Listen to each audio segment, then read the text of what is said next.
Hello and welcome back to the ForTheBadge YouTube channel. Now, it has been a little while and of course Euro 2020 is over, so we won't speak a single word about that competition anymore, and instead we'll go straight into the 2021-22 Premier League predictions.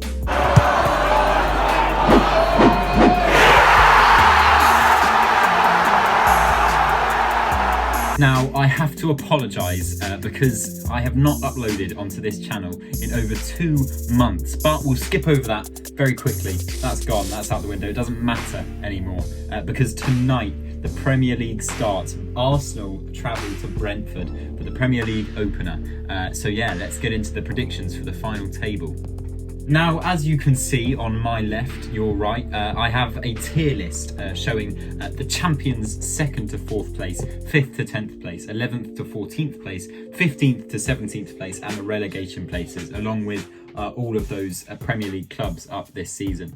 So we're just going to go through, starting at relegation, moving our way up to the top, and work out where I think each team is going to finish.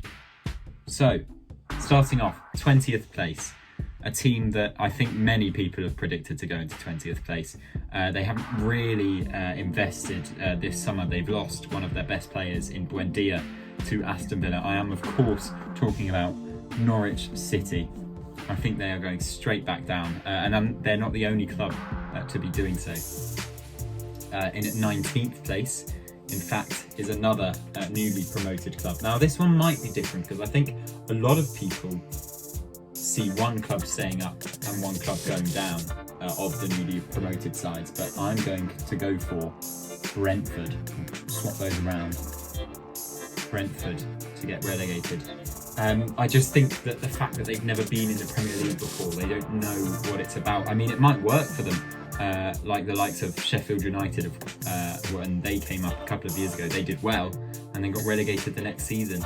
So I think it will be tricky for them to adapt quickly enough, whereas a team like Watford who were only down in the Championship for last season. So I think if any club's going to stay up, I think it will be Watford.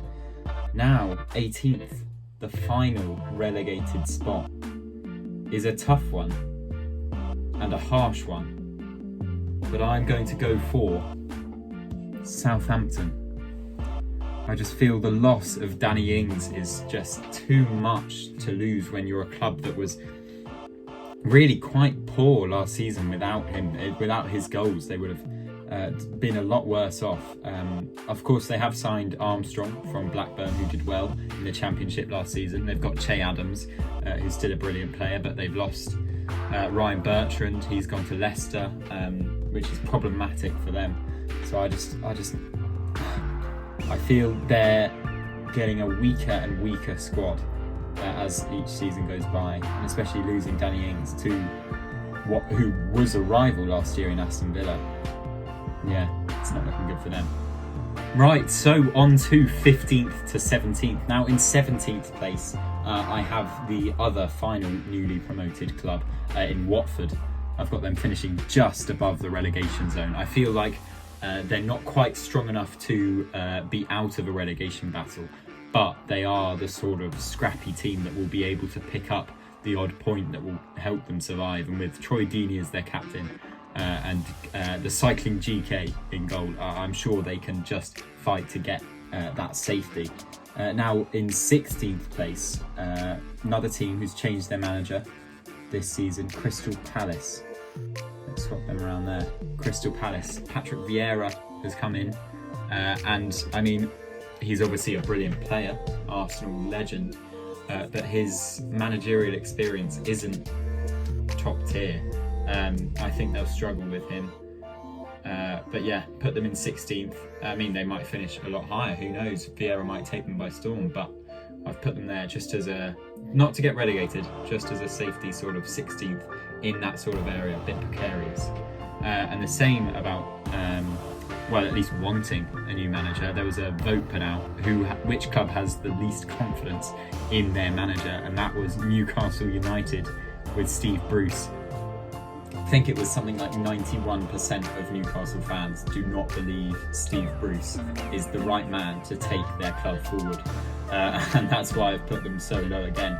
I mean, they might be getting Joe Willock. That deal might have happened between me filming this and the video actually uploading, so that would be a huge signing for them, and I think that will help to boost them. And if Alan St-Maximin stays fit, he'll also be incredibly helpful for Newcastle next season. Moving on into the 11th to 14th positions. Now, there's a couple of clubs that almost always finish around this area, like you always predict them to, and one of those is Burnley.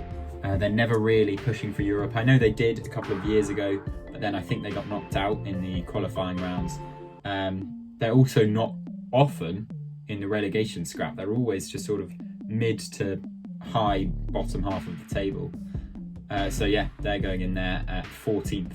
Then just after them, a team that likes to boast about expected goals, but never really gets those goals in. A team that also has lost Ben White, 50 million transfer to Arsenal, in Brighton.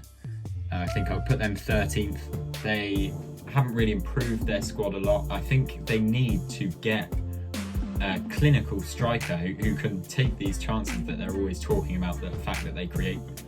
I think if they did that, they'd be probably higher, but doesn't look like they're going to ahead of the season on Friday. So no, 13th for them.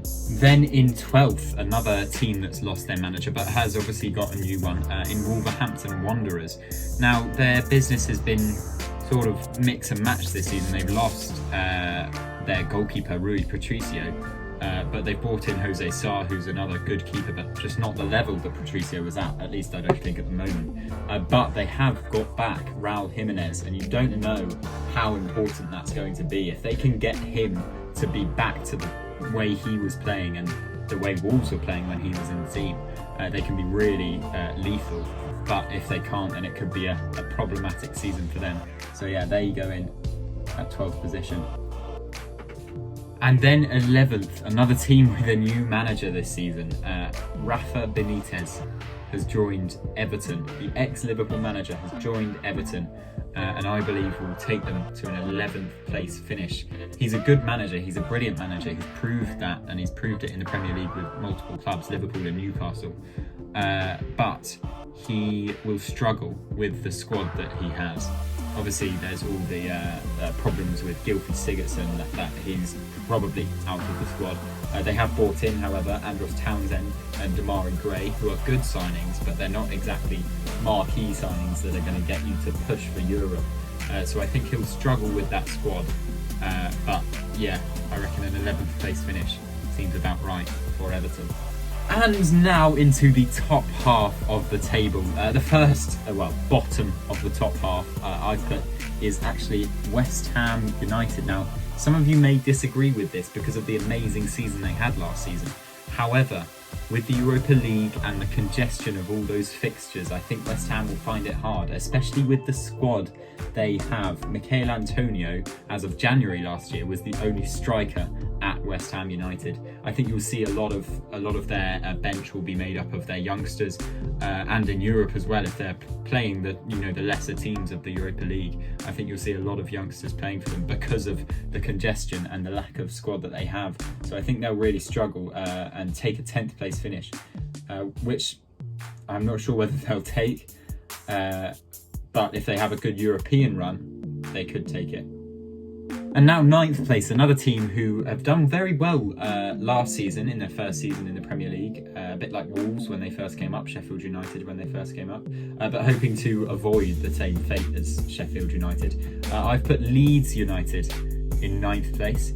Let's just switch them around there. 9th place for Leeds United. Bielsa getting his training in over this summer. They've brought in Firpo from Barcelona, who looked like a brilliant signing for them. Patrick Bamford will of course be looking to score as he did last season, as well as Rodrigo, who didn't score as much, but I'm sure he'll be looking to make a big impact, especially with fans back at Elland Road. I think they'll do really well. The 9th place position will be good for them. And now 8th place, the sort of starting to get Europe, like the Conference League, Europa League, these sort of positions. I've once again put Tottenham Hotspur. Now this really depends on whether Kane stays or Kane goes, because he really is pivotal. If Kane goes, I can see Tottenham dropping much further down the table. to be honest. So of course they've still got Heung-min Son, Lucas Moura, Steven Bergwijn, but Kane was what brought that team together. He was he wasn't actually the captain of Tottenham, that's Hugo Lloris, but he was the captain on the field as opposed to in goal, bringing that team together. So if he stays, I think that pretty much gets them a top 8 finish anyway, because he's such an amazing player. So I'll put him in there for the moment because, of course, as far as the recording of this video goes, nothing has happened in terms of his transfer anywhere, so he may well stay at Tottenham Hotspur. In 7th place, I've put a team who have lost their best player over the summer. However, their owner came out and made a video discussing this transfer and actually how they've managed to replace Jack Grealish, but not specifically replace him, but by replacing him with 3 other players in the same sort of positions. They've got Leon Bailey from Bayer Leverkusen, Danny Ings, as I mentioned, from Southampton, that makes Southampton look so woeful, really, and Buendia from Norwich, another rival in the Premier League. So those 3 players can play across the front line pretty much, and with Ollie Watkins as well, I think Aston Villa will have a brilliant season. Much better than last season. They looked good last season, but sort of fell off towards the end, but I think they'll keep that consistency up and get a 7th place position there. And now 6th place. This is probably again quite a controversial one, but this team doesn't have any European football, so no congestion in their fixtures, so they're able to focus their entire squad on the Premier League this season. They brought in Brighton's Ben White for £50 million to shore up that defence. And overall, I think that the fact that they have no games to play in Europe this season, they'll just be playing the weekends, maybe midweek, obviously, if the Premier League needs it. But they'll be playing much less than other teams around them. I think that will really help Arsenal to a 6th place finish, 2 positions higher than they finished last season. Now in 5th, I mean, it's a team that always finishes 5th, and it's quite sad, really. They always seem to be going for that top 4. I think last season they were in the top 4 longer than any other club, but still managed to come 5th. I am, of course, talking about Leicester City, who will once again, in my opinion, get Europa League football, which they did this season. That might hinder them playing Europa League again, those Thursday nights. But with the signings they've made, they've got Daka in, they've got Bertrand in. These are brilliant moves to be making. So they've just won the Community Shield as well, just beaten Man City in the Community Shield. I think that will give them good confidence going into the season, but not enough to get into that top 4, which we will move on to now. So, 4th place, the Champions League positions. I think everybody pretty much has this top 4. Not necessarily in the same order, but the 4 teams in it: Chelsea, Liverpool, Man City and Man United. However, in 4th place, I'm going to go for Manchester United. They're obviously bringing in Jadon Sancho. I think they're almost done bringing in Rafael Varane, who will be sure to skyrocket their defence into a much higher level than it's been for a long time, which will really help them. And to be honest, they've probably done better in improving their squad this season than Chelsea. But I still think a 4th position, I just don't think that consistency is quite there to battle the likes of Man City to a title. I mean, they very well might be in the title. This might be one of the closest top 4s we've had for a long time. But no, I don't think they're quite up there yet. I think next season will more likely be their season. So yeah, I've gone with them at 4th. And then in 3rd, I've gone for Chelsea, who as I mentioned, haven't really improved their squad. Of course, they won the Champions League, and they're actually looking at getting Romelu Lukaku back for crazy money, considering how much they sold him for 8 years ago. Yeah, he's obviously a brilliant player, and he will convert a lot of the chances that Chelsea managed to miss last season with the likes of Timo Werner. I mean, they shared around their goals. I think for quite a majority of the season, Jorginho was their top scorer, which shows how much they need that goal scorer up front. So I think if Lukaku gets there, they could be real serious title contenders. But if he doesn't, then they'll be stuck really where they were, with their consistency in the league not the same as the sort of cup football that won them the Champions League. So then in second, a team that has greatly improved their squad from last season without making many signings is Liverpool. Swap them around again. Second place, Liverpool.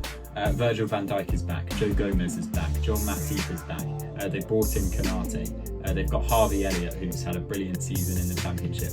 They've got all these players coming up and coming in, and Naby Keita being back, obviously changed it. And they've got loads of players that really didn't contribute to the team last season, all coming back at the perfect time, ready for the new season. And I think that will really help them. And I think a lot of people have forgotten about Liverpool as a brilliant team because of the drop-off they had last season, but there was so much that went wrong for them that I think now people will be shocked by the sudden rise back that Liverpool will have. But then of course that means that the champions of the Premier League 21-22 season, in my opinion, will be Manchester City. They've just spent another 100 million on Jack Grealish, taking Pep Guardiola's spend up to north of £900 million since he joined the club, which is crazy, but that means they have the squad depth that any club would be jealous about. I think even their B team could get top 4 realistically. So yeah, I think they should be runaway champions. Maybe not runaway. There's a lot of quality in Liverpool and Chelsea and Man United, maybe even Leicester. But no, Man City should win the Premier League, and with their squad depth, they should be winning the domestic cups as well, the Carabao Cup, the FA Cup, and of course they'll be desperate to get back at that Champions League after their loss in the final last season to Chelsea. But again, Chelsea will be longing to recover that title. So yes, that is my prediction for the 2021-22 Premier League season. Man City champions, Southampton, Brentford and Norwich getting relegated, and all the other teams, as you can see on that screen. Let me know all your predictions down below in the comments. Please like and subscribe, and turn on that notification bell so that you know every time I upload, which will be, I promise, will be more consistent than a 2-month gap between videos.